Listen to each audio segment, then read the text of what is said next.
So good morning guys. तो चलिए start करते हैं आज की यानी कि 22 अक्टूबर के इंपॉर्टेंट करंट अफेयर्स को।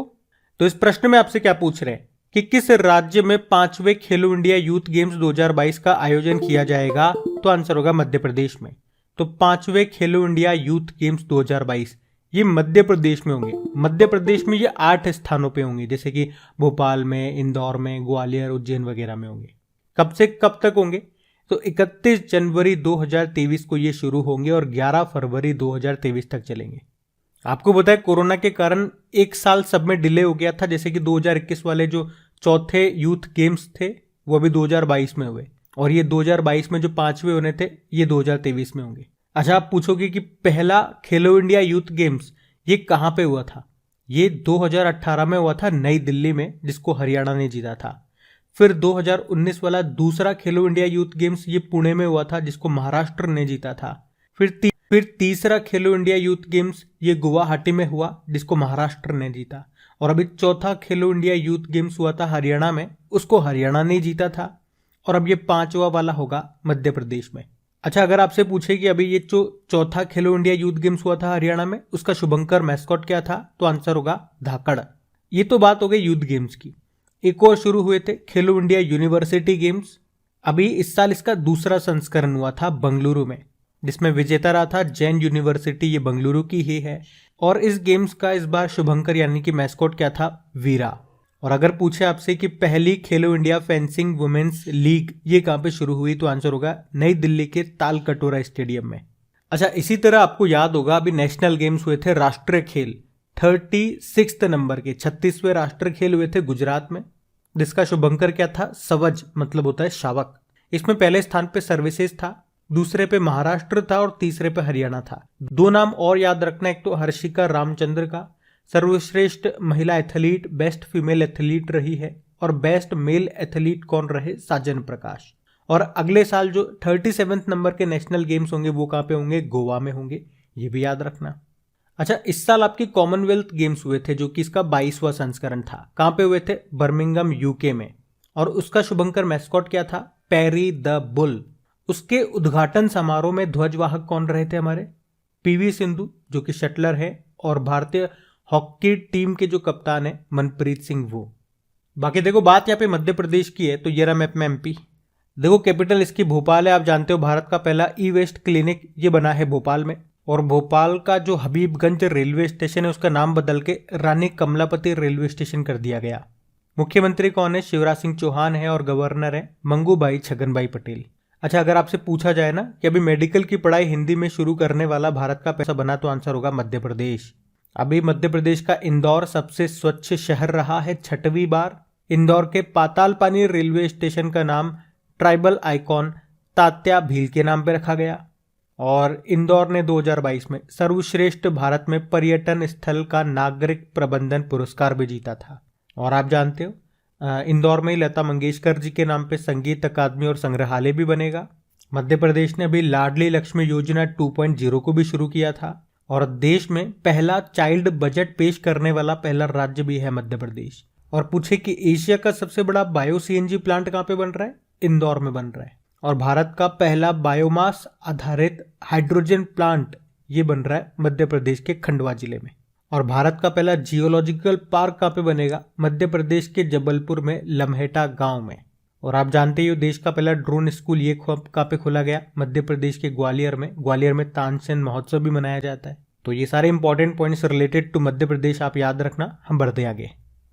फिर बताओ, अभी हाल में किस आईआईटी ने 2021 और 2022 के लिए राष्ट्रीय बौद्धिक संपदा यानी कि इंटेलेक्चुअल प्रॉपर्टी पुरस्कार जीता है? तो आंसर होगा आईआईटी मद्रास ने। तो अभी आईआईटी मद्रास ने 2021 और 2022 के लिए राष्ट्रीय बौद्धिक संपदा पुरस्कार को जीता है। ये वार्षिक पुरस्कार व्यक्तियों और संस्थाओं को उनके आईपी निर्माण के लिए मान्यता देता है, जो देश के इंटेलेक्चुअल प्रॉपर्टी परितंत्र को मजबूत करने और रचनात्मकता और नवाचार यानी कि इनोवेशन को प्रोत्साहित करने में योगदान करते हैं। कौन देता है ये? वाणिज्य व उद्योग मंत्रालय के द्वारा दिया जाता है।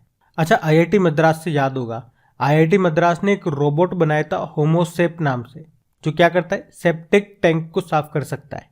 और अगर आपसे पूछे कि भारतीय रेलवे ने भारत का पहला स्वदेशी हाइपरलूप विकसित करने के लिए किस आईआईटी के साथ समझौता किया, तो भी आंसर होगा आईआईटी मद्रास। अभी आपको याद होगा भारत का पहला स्वदेशी पॉलीसेंट्रिक प्रोस्थेटिक घुटने का अनावरण किया था आईआईटी मद्रास ने, और आईआईटी मद्रास ने पहला स्वदेशी मोटर चलित व्हील चेयर डेवलप किया था जिसका नाम है नियो बोल्ट। और आईआईटी गुवाहाटी से याद आएगा, अभी हमारी राष्ट्रपति द्रौपदी मुर्मू जी ने परम कामरूप सुपर कंप्यूटर को कहाँ पे स्थापित किया था, आईआईटी गुवाहाटी में। अच्छा, आईआईटी रोपड़ से याद है, दुनिया का पहला plant based smart air purifier इसने बनाया था जिसका नाम है यू ब्रीथ लाइफ।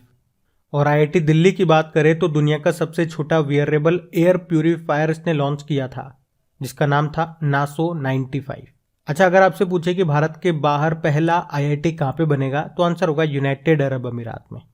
तो याद रखना ये पॉइंट्स भी, बढ़ते आगे। चलो फिर बताओ, अभी हाल ही में राष्ट्रीय पुलिस स्मृति श्रद्धांजलि दिवस कब मनाया गया, तो आंसर होगा 21 अक्टूबर को। तो ड्यूटी के दौरान शहीद हुए सभी पुलिस कर्मियों को श्रद्धांजलि देने के लिए हर साल 21 अक्टूबर को नेशनल पुलिस कॉमेमोरेशन डे के रूप में मनाया जाता है। ये दिन लद्दाख में 21 अक्टूबर 1959 को चीनी सेना से लड़ते हुए शहीद हुए 10 पुलिस कर्मियों के बलिदान की याद में भी मनाया जाता है। और अगर आपको याद हो तो अक्टूबर 2018 में प्रधानमंत्री नरेंद्र मोदी जी ने दिल्ली में भारत के पहले राष्ट्रीय पुलिस संग्रहालय का उद्घाटन भी किया था।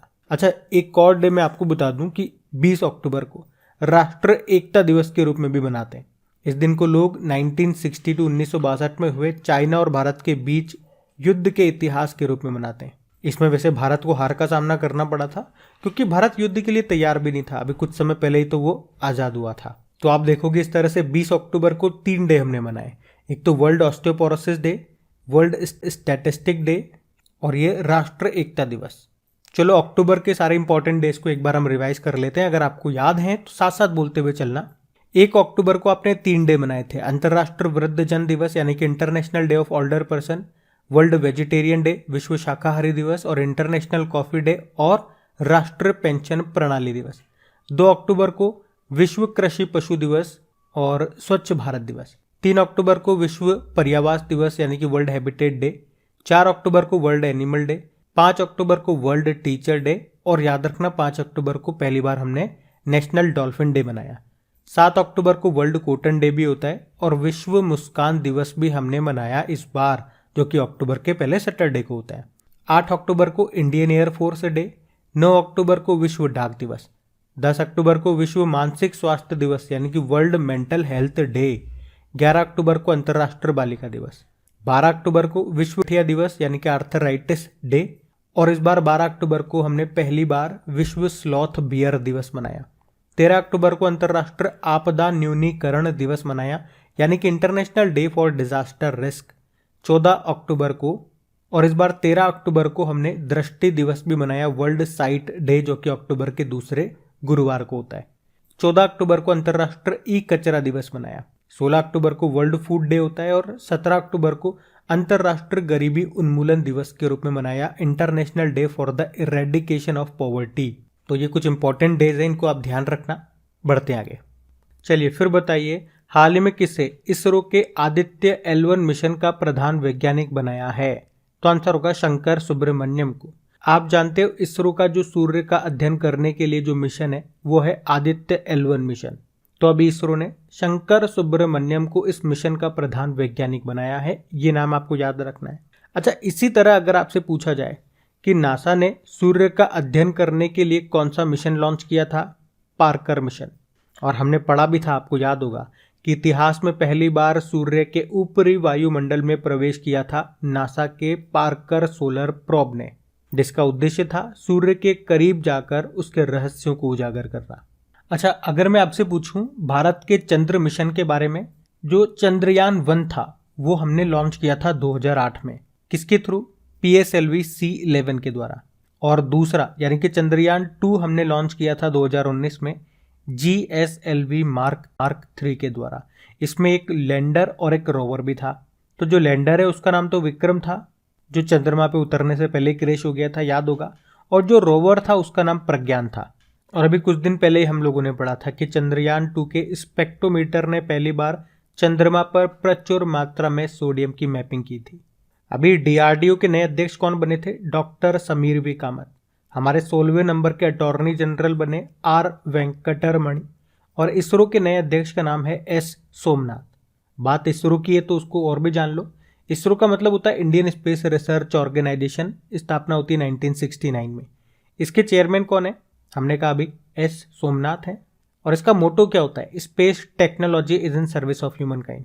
और याद रखना, जो इसरो है ये दिसंबर 2024 में शुक्र ग्रह यानी कि वीनस के अध्ययन के लिए शुक्रयान 1 मिशन को लॉन्च करेगा। और नासा और इसरो ये मिलकर के उपग्रह बना रहे हैं निसार नाम से। और भारत और जापान के चंद्र मिशन का नाम क्या है? ल्यूपेक्स, मतलब होता है लूनार पोलर एक्सप्लोरेशन मिशन। तो ये सब याद रखना। बढ़ते आगे। चलो बताओ, अभी वर्ल्ड स्पाइस कांग्रेस का 14वां संस्करण ये कहां पे आयोजित किया जाएगा? तो आंसर होगा नवी मुंबई में। तो वर्ल्ड स्पाइस कांग्रेस ये इसका 14वां संस्करण है, जो कि 16 से लेके 18 फरवरी 2023 तक होगा। कहां पे होगा? नवी मुंबई में होगा। इसका जो आयोजन है स्पाइस बोर्ड इंडिया के द्वारा किया जाता है। और ये मसाला क्षेत्र के लिए विश्व का सबसे बड़ा विशिष्ट व्यापार मंच है। और इस बार की थीम क्या है? Vision 2030 spices. यहाँ पे स्पाइसेस की भी फुल फॉर्म है sustainability, productivity, innovation, collaboration, excellence and safety. अच्छा, कुछ और सम्मेलनों के बारे में हम चर्चा करेंगे जो हमने करंट अफेयर्स में पढ़े थे। उससे पहले एक प्रश्न आपके लिए है कि किस राज्य को भारत का मसालों का बगीचा कहा जाता है? और जब भी इस राज्य के बारे में हम पढ़ते हैं, पहली लाइन ही मैं आपको ये बताता हूं कि इसे हम मसालों का बाग भी कहते हैं या मसालों का बगीचा भी कहते हैं। अब आप बताओ। बाकी मैं आपको याद दिला दूं, अभी युवा सांसदों का जो 8वां वैश्विक सम्मेलन है वो कहां पे हुआ था? मिस्र में। जानते हो अंतरराष्ट्रीय भूवैज्ञानिक कांग्रेस का 36वां संस्करण कहां पे हुआ था? नई दिल्ली में। और भारत ये 2022 में 21वें वर्ल्ड कांग्रेस ऑफ अकाउंटेंट्स की मेजबानी भी करेगा। अभी भारतीय विज्ञान कांग्रेस सम्मेलन का आयोजन हुआ था पुणे में। अभी 7वां भारत फार्मास्यूटिकल और मेडिकल डिवाइस सम्मेलन का आयोजन हुआ था नई दिल्ली में। और वैश्विक आयुष निवेश एवं नवाचार शिखर सम्मेलन का आयोजन कहां पे हुआ था? गांधीनगर, गुजरात में। और अब ये वर्ल्ड स्पाइस कांग्रेस का 14वां संस्करण होगा नवी मुंबई में। याद रखना कौन सा संस्करण है? 14वां संस्करण। इससे पहले जो 13वां संस्करण है वो 2016 में हुआ था अहमदाबाद, गुजरात में। पहली बार ये हुआ था 1990 में।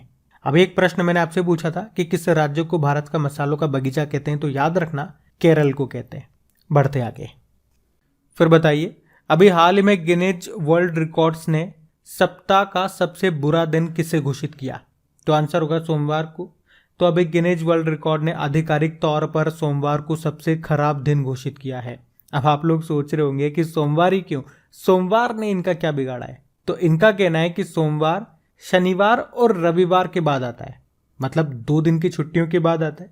और आप तो इनको छोड़ो, आप तो खुद याद करो ना वो स्कूल वाले शानदार दिन, वो शक्तिमान वाला समय, जब सैटरडे को स्कूल से आते थे तो खुश होते थे कि कल संडे है। और संडे कब निकलता था पता ही नहीं लगता था। फिर सोमवार को सुबह उठने में मौत आती थी, स्कूल जाने में मौत आती थी कि क्या यार इतनी जल्दी छुट्टी खत्म हो गई। तो बस इसी तरह से इनका कहना है। बस इन्होंने स्कूल की जगह ऑफिस को लेकर के कह दिया।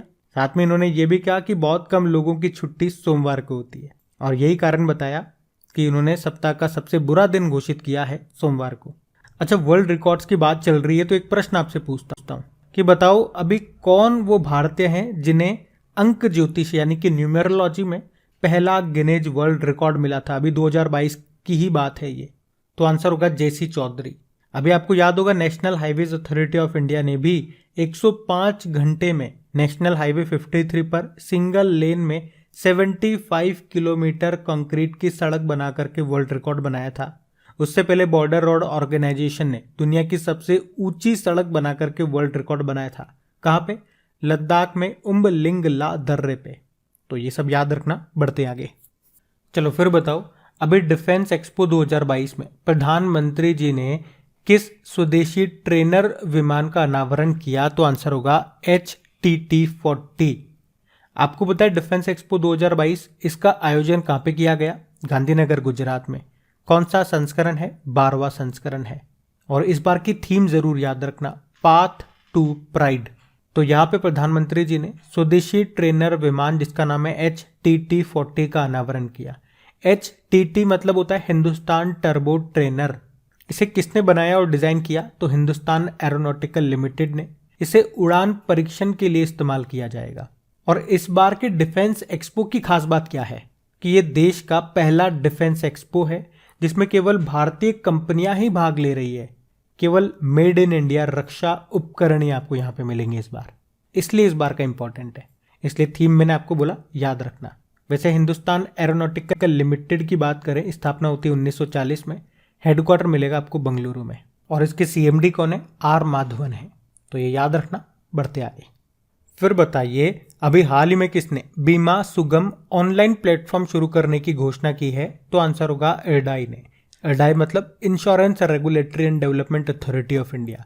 इसने अभी बीमा सुगम नाम से एक ऑनलाइन प्लेटफॉर्म शुरू करने की घोषणा की है और इस प्लेटफॉर्म पर सभी स्वास्थ्य और जीवन बीमा पॉलिसियों को सूचीबद्ध किया जाएगा, लिस्ट किया जाएगा। और ये सभी बीमा जरूरतों के लिए वन स्टॉप डेस्टिनेशन होगा जो बीमा पॉलिसियों को खरीदने, बीमा एजेंटों को बदलने और दावों से निपटान जैसी सेवाएं प्रदान करेगा। इसका संचालन जनवरी 2023 से शुरू हो जाएगा। इरडाई की बात करें तो फुल फॉर्म आपने देखी, insurance regulatory and development authority of India. इसकी जो स्थापना है वो बीमा नियामक और विकास प्राधिकरण अधिनियम 1999 के द्वारा की गई थी और इसका हेडक्वार्टर आपको हैदराबाद में मिलेगा। इसके अध्यक्ष हैं देबाशीष पांडा। अच्छा, वहीं अगर हम आरबीआई की बात करते हैं, रिजर्व बैंक ऑफ इंडिया की, तो स्थापना होती है 1 अप्रैल 1935 को। इसके गवर्नर है शक्तिकांत दास। नाबार्ड मतलब होता है national bank for agriculture and rural development. स्थापना होती है 1982 में। मुंबई में हेडक्वार्टर है और इसके चेयरमैन होंगे मोहम्मद मुस्तफ़ा। एलआईसी के बारे में आप जानते ही हो, इसके अध्यक्ष एमआर कुमार हैं और हेडक्वार्टर मुंबई में है। तो ये सब याद रखना। बढ़ते आगे। चलो फिर बताओ, एडलग्यू हुरुन इंडिया फिलैंथ्रोपी लिस्ट 2022 के अनुसार भारत के सबसे उदार व्यक्ति कौन है? तो आंसर होगा शिव नादर। तो एडलग्यू हुरुन इंडिया फिलैंथ्रोपी लिस्ट 2022 के अनुसार एचसीएल के संस्थापक शिव नादर 1161 करोड़ रुपए के वार्षिक दान के साथ भारत के सबसे उदार व्यक्ति बने हैं। उनके बाद विप्रो के अजीम प्रेम जी 484 करोड़ रुपए के वार्षिक दान के साथ दूसरे स्थान पर है। उसके बाद मुकेश अंबानी है। लेकिन महिलाओं में अगर बात करते हैं तो 120 करोड़ रुपए के दान के साथ रोहिणी नीलेकणी ये देश की सबसे उदार महिला परोपकारी है। अच्छा, इसी से संबंधित एक प्रश्न मैं आपसे पूछूंगा, देखते हैं किस किस को याद है। किस सदी के शीर्ष परोपकारी लोगों की पहली सूची आई थी, उसमें टॉप पर कौन थे? तो आंसर होगा जमशेदजी टाटा थे। याद है क्या आपको? याद है तो अच्छी बात है क्योंकि इंपॉर्टेंट क्वेश्चन है। और अगर ये जानकारी आपको अच्छी लगी है तो प्लीज वीडियो को लाइक जरूर कीजिएगा और अपने दोस्तों के साथ में शेयर जरूर करना, ताकि आपका पॉजिटिव रेस्पॉन्स मिलेगा तो मुझे भी अच्छा लगेगा और मुझे अच्छा लगेगा तो वीडियो बनाने में वो अच्छाई आपको नजर आएगी। हम अगला प्रश्न देखते हैं। चलो बताओ, अभी हाल ही में भारत सरकार ने किसे रक्षा सचिव डिफेंस सेक्रेटरी के रूप में नियुक्त किया? तो आंसर होगा गिरधर अरमाने को। तो अभी गिरधर अरमाने ये हमारे नए रक्षा सचिव बन गए हैं। इन्होंने किन की जगह ली है? अजय कुमार की। इनके अलावा संजय मल्होत्रा ये हमारे नए राजस्व सचिव बने हैं तरुण बजाज की जगह। बाकी मृणालिनी श्रीवास्तव जानते हो, राष्ट्र आपदा प्रबंधन प्राधिकरण यानी कि नेशनल डिजास्टर मैनेजमेंट अथॉरिटी की निदेशक बनी थी। और भारती दास ये 27वें नंबर की लेखा महानियंत्रक कॉम्प्ट्रोलर जनरल ऑफ अकाउंट्स बनी है। वैसे रक्षा मंत्री कौन है? राजनाथ सिंह है। अब बात करेंगे कल के वीडियो में पूछे गए प्रश्न के उत्तर की।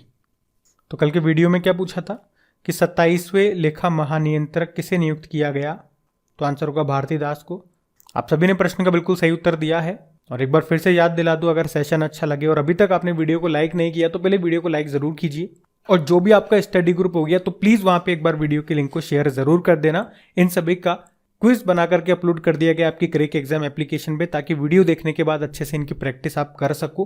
पीडीएफ भी आपको वहीं पे मिल जाएगी।